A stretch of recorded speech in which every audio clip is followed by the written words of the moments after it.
الخير، ازيكم يا جماعه؟ عاملين ايه؟ يا رب تكونوا بخير. الساعه دلوقتي 10 وقلت اصور معاكم فيديو كده. انا صاحيه من بدري قوي، وديت بنتي النيرسري، وبعد كده قعدت عملت لكم اديت للفيديو علشان ينزل لكم النهارده. يعني انا نزلت لكم فيديو امبارح وعايزه انزل لكم فيديو النهارده. هو الهدف ان شاء الله ان انا انزل لكم فيديو كل يوم. الفطار ايه؟ الفطار النهارده ساندوتش تونه، والبتاعه دي اللي هي في كولا دي انا جربت منها البينك وجربت منها اللي هي بالرمان، الاتنين بصراحه مش عجبوني، فدي الامل الاخير فيها يعني، فهجربها دلوقتي معاكم وهفطر. وعندنا مهام كتير قوي النهارده. والله انا عارفه ان انا كل فيديو بقول لكم انا عندي مهام كتير قوي في اليوم، بس هو ده الحقيقه يعني. بجد انا بلف حوالين نفسي طول النهار، بس اللي محتاج بجد يعني انا بشوف الاولويه ايه وبعملها الاول. اللي محتاج بجد والاولويه ليه النهارده هو المطبخ، لانه متبهدل بطريقه صعبه. يعني انا من بعد يومي في سيخ امبارح انا لميت بقى المواعين كلها والاكل وكل حاجه، وما سبتش اي زفاره، وبخرت البيت زي ما شفتوا. بس برضو التنظيفات العميقه محتاجه تتعمل. البوتاجاز محتاج يتعمل، متسخن عليه عيش كتير قوي. فهفطر بقى وبعدين مش هسبق الاحداث يعني، هفطر وهستمتع كده وبعد كده هقوم. كان عندي بقى شويه فاكهه الاول فقلت هغسلهم، لان انا سبتهم في الاكياس اللي عندي لما اصور معاكم يعني، فقلت هغسلهم بقى اول حاجه. والفاكهه المره دي بجد ما كانتش نظيفه خالص خالص، فقلت بقى هغسلها كلها تحت الميه كده بسرعه. وعلشان بصراحة انا بستخدم الفاكهة دي في اللانش بوكس، فببقى صاحية الصبح اللي هو لسه هغسل بقى وانشف وبعد كده اقطع، فقلت هغسلهم على طول واسيبهم يتصفوا كده عشان يبقوا جاهزين على طول لما اصحى الصبح الاقي الفاكهة مغسولة، ما اضطرش بقى ان انا اقعد اغسل وانشف واعمل، وتبقى جاهزة على طول يعني ان انا اقطع اللانش بوكس على طول. انا جبت المصفى بتاعة الحوض دي، ودي يعني دي الحاجة الوحيدة اللي بستخدمها فيها. يعني انا شايلهم اصلا من الحوض ما بحطهمش، فدي الحاجة الوحيدة لو هغسل حاجة، لو هغسل فاكهة، لو هغسل خضار. انما غير كده انا ما بحطهمش طبعا، لان انتوا شايفين اخدين مساحه كبيره قوي قوي من الحوض، يعني مفيش مكان في الحوض. شايفين عنقود العنب ده انا كنت بوريكم قد ايه بجد مش نظيف خالص خالص، وعليه كميه تراب وحاجات. انا مسكت العنب طبعا علشان العنب يتنضف كويس لازم يا جماعه يتفرفط من العنقود بتاعه ده لازم، غير كده يبقى ما غسلتيهوش. حطيت عليه شويه خل لان انا حسيته بجد يعني مش نظيف خالص. ووريتكم بقى المشتريات اللي انا كنت جايباها وركناها لحد ما اصور لكم واوريكم. اول حاجه جبت لانشون بقى وجبنه، وجبت مربى التوت دي من فيتروك طعمها حلو يعني حلوه، وجبت العسل ده بتاع هيرو. انا بستخدم عسل زهره البرسيم، دي احلى حاجه انا حبيتها بصراحه. جبت بقى لبن، وجبت الفي كولا دي الحمد لله يعني ما طلعش منهم حاجه عجبتني خالص الحمد لله. ده الحمد لله طعمهم وحش قوي يا جماعه كلهم. جبت بقى اندومي، وجبت سانتوب ده اللي هو بطعم البيرز، وجبت بقى شويه بهارات زعتر، بهارات لحمه، حبهان، قرفه، وجبت فلفل اسود. البهارات دي بيبقى يعني طعمها حلو قوي وبتبقى رخيصه، يعني الكيس تقريبا ب10 او ب15 مش فاكره بصراحه. المعمول يا جماعه بتاع ابو عوف اللي هو بطعم الفراوله ده تحفه طعمه خطير. وجبت بقى السيرب بتاع التوت ده، وجبت اللبان المعتاد اللي انا بجيب في كل المشتريات. بعد كده بقى دي كانت المشتريات بتاعه اللانش بوكس وحاجات من كازيون يعني. جبت اول حاجه شاي بتاع ليبتون الفتل خطير. انا ما بشربش الشاي اللي هو بيبقى بودره ده ابدا، اللي بيعمل طفل في الكوبايه ده انا مستحيل اشربه. جبت كريم كراميل بتاع دانون ده برده تحفه، وجبت زبادي ولبن وصلصه هارفست، وجبت الجبنه دي اللي انا جربتها معاكم الفيديو اللي فات. هي مش احسن حاجه يعني مش هشتريها تاني. هنا بقى كانت الفاكهه اتصفت كلها وحطيتها في العلب، يعني حطيت مناديل وبعد كده رصيتها في العلب واحطها في التلاجة على طول. انا بسيب الفاكهه لما تتصفى خالص يا جماعه وتنشف خالص، وبعد كده بحطها وبحط تحتها مناديل وبحطها في التلاجة، بتفضل اطول فتره ممكنه. هنا بقى ده كان شكل البوتاجاز وشكل المطبخ اللي انا بقول لكم عليه. انا ما اعرفش ايه وصل البوتاجاز للمرحله دي، بس انا بصراحه كنت يئست منه ومن تنظيفه لان انا بنضفه كتير قوي قوي، فقلت مش مشكله بقى هسيبه يعني خلاص. انا تعبت بجد من كتر ما انا بنضفه. واللي بيسالني على بوتاجازي فهو نوع فريش، ما انصحش اي حد بيه بتاتا. وحش قوي يا جماعه، الاستانلس بتاعه وحش قوي، دايما مطوز دايما مجير، مهما تعملي فيه لو عملتي فيه ايه هو هيفضل زي ما هو. فبصراحه لا صعب قوي في التنظيف. وعايزه اقول لكم على حاجه، الناس اللي بتقولي طب ليه ما جبتيش ازاز، انا والله كنت شاريه على اساس ان هو ازاز.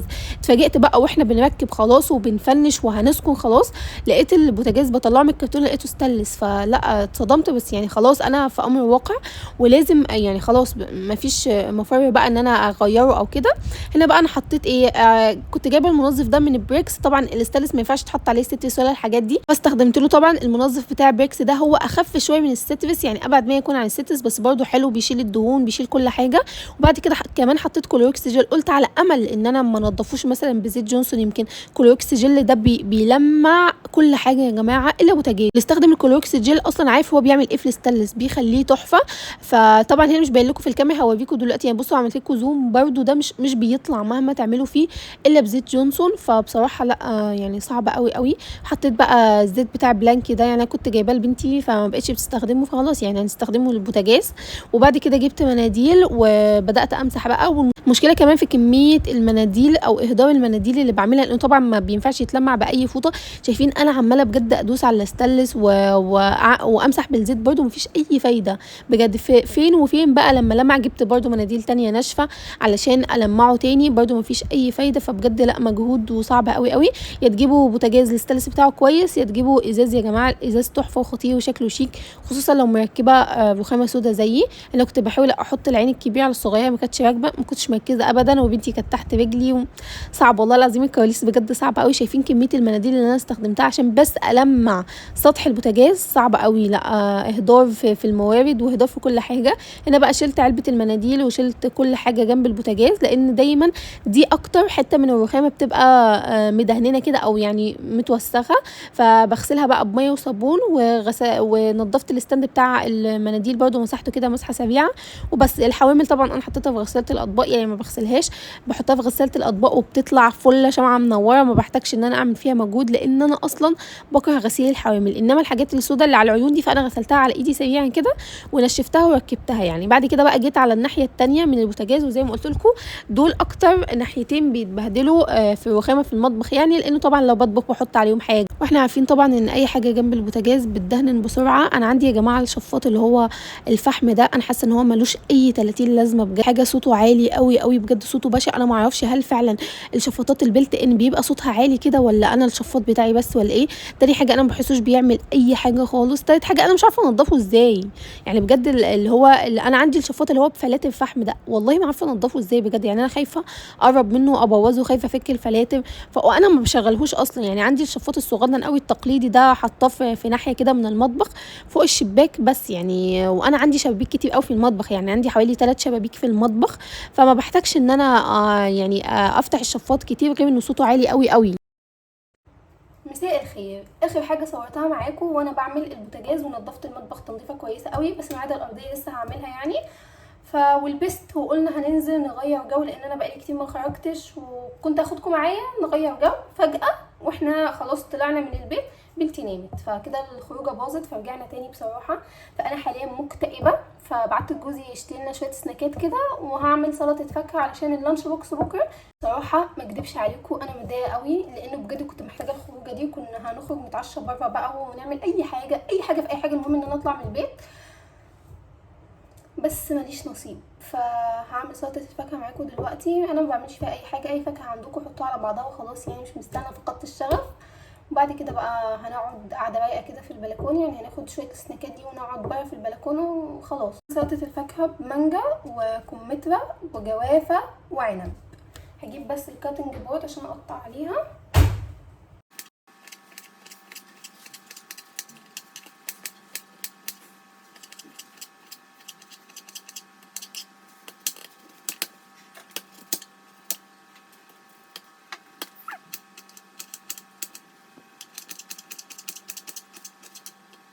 بصوا بقى، انا عملت سلطه الفاكهه اهو. قطعت جوافه ومانجا وعنب، وقطعت شويه عنب صغننين عشان انا ما عنديش خلق بصراحه، وقطعت كمان كمثرى. حطيت ايه بقى، ما اعرفش ليه عملت كده، حطيت عسل وحطيت لبن مكثف محلى. مش عارفه، مشفتش حد بيعمل كده ابدا، بس ما اعرفش يعني هو عندي وهيبوظ بصراحه، يعني الصلاحيه بتاعته هتنتهي، فقلت احطه. معرفش بقى يعني اسيب البوله كده ولا اقسمها على 2 بقى. ان انا هقسمها على بولتين بصراحه عشان يبقى كل واحد ياكل براحته كده. شايفين البولات الكيوت دي خطيره. احط بقى شويه هنا وشويه هنا. هقسم بالعدل، انتوا عارفين يعني، طبعا يعني هقسم بالعدل اكيد. العدل طبقي طبق جوزي. بهزر يا جماعه، بالعدل بامانه يعني. انا عايزه اقول لكم على حاجه، انا في دبانه واحده بس في البيت مكرهاني في عيشتي من الصبح، ومش عارفه ارشها باي حاجه، ببيرسول او باي حاجه، علشان بنتي والبياسول ريحته نفاذه قوي، فانا مش عارفه اعمل فيها ايه بجد. يعني كل ما بفتح الكاميرا بتيجي قدام الكاميرا، والله هي دبانه واحده بس في البيت. هجيب بقى معلقتين ماتش مع البولات وبس. دي اول حاجه. هشوف بقى باقي السناكات. خلصت سلطه الفاكهه وبعد كده جبت بولات، وانا كنت طالبه يعني 2 سناك بعينهم، يعني كنت طالباهم بالاسم، كان نفسي فيهم قوي قوي. لو حد فاكر يا جماعه بطاطسين وده اللي كنا بناكله واحنا صغيرين يقول لي. جاكور ده يعني دي تشيبس طالع جديد ومعمول منه اطعمه كتير قوي واشكال كتير قوي، فجوزي جاب الطعم ده. انما بطاطسينو ده يعني ده طفولتي كلها معاه، انا بحبه قوي قوي. بس انا بحب اللي بالجبنه، يعني هو كان جايب بالكاتشب بس انا بحب اللي بالجبنه. بعد كده بقى حطيت السيرب، وبعد كده هصب بقى سبرايت، وكان جايب الشوكليت. وخلاص يعني هنطلع بقى نقعد في البلكونه شويه، وهصور لكم طبعا في البلكونه. البلكونه بتاعتي تحفه يا جماعه، والفيبس بتاعتها خطيره، بس ما اعرفش ليه ما بقعدش فيها بجد، يعني بكسل قوي او ما بيبقاش في وقت، يعني عبال ما بطلع خلاص اليوم بيكون انتهى. فاحنا قررنا النهارده ان احنا هنقعد ونرغي سوا في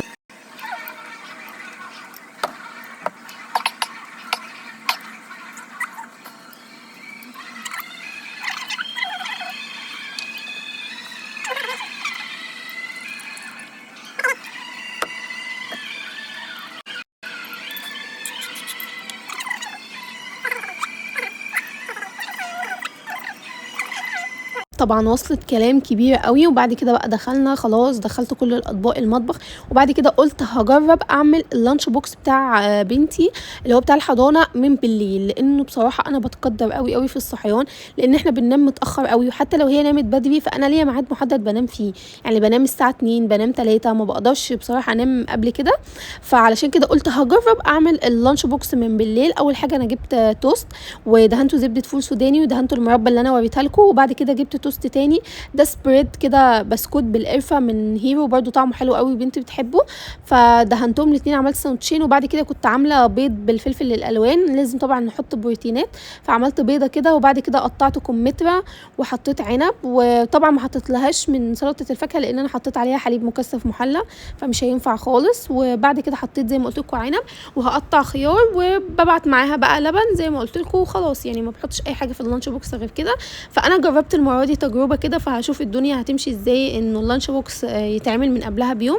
هو حسب ما فيش حاجه فيها تبوظ، يعني انا بغطيه كده وبحطه في التلاجة وبطلعه لها الصبح وخلاص. بس كده خلص فيديو النهارده. ما تنسوش تقولوا رايكم في الفيديو. اشوفكم ان شاء الله في فيديو جديد على خير. باي باي.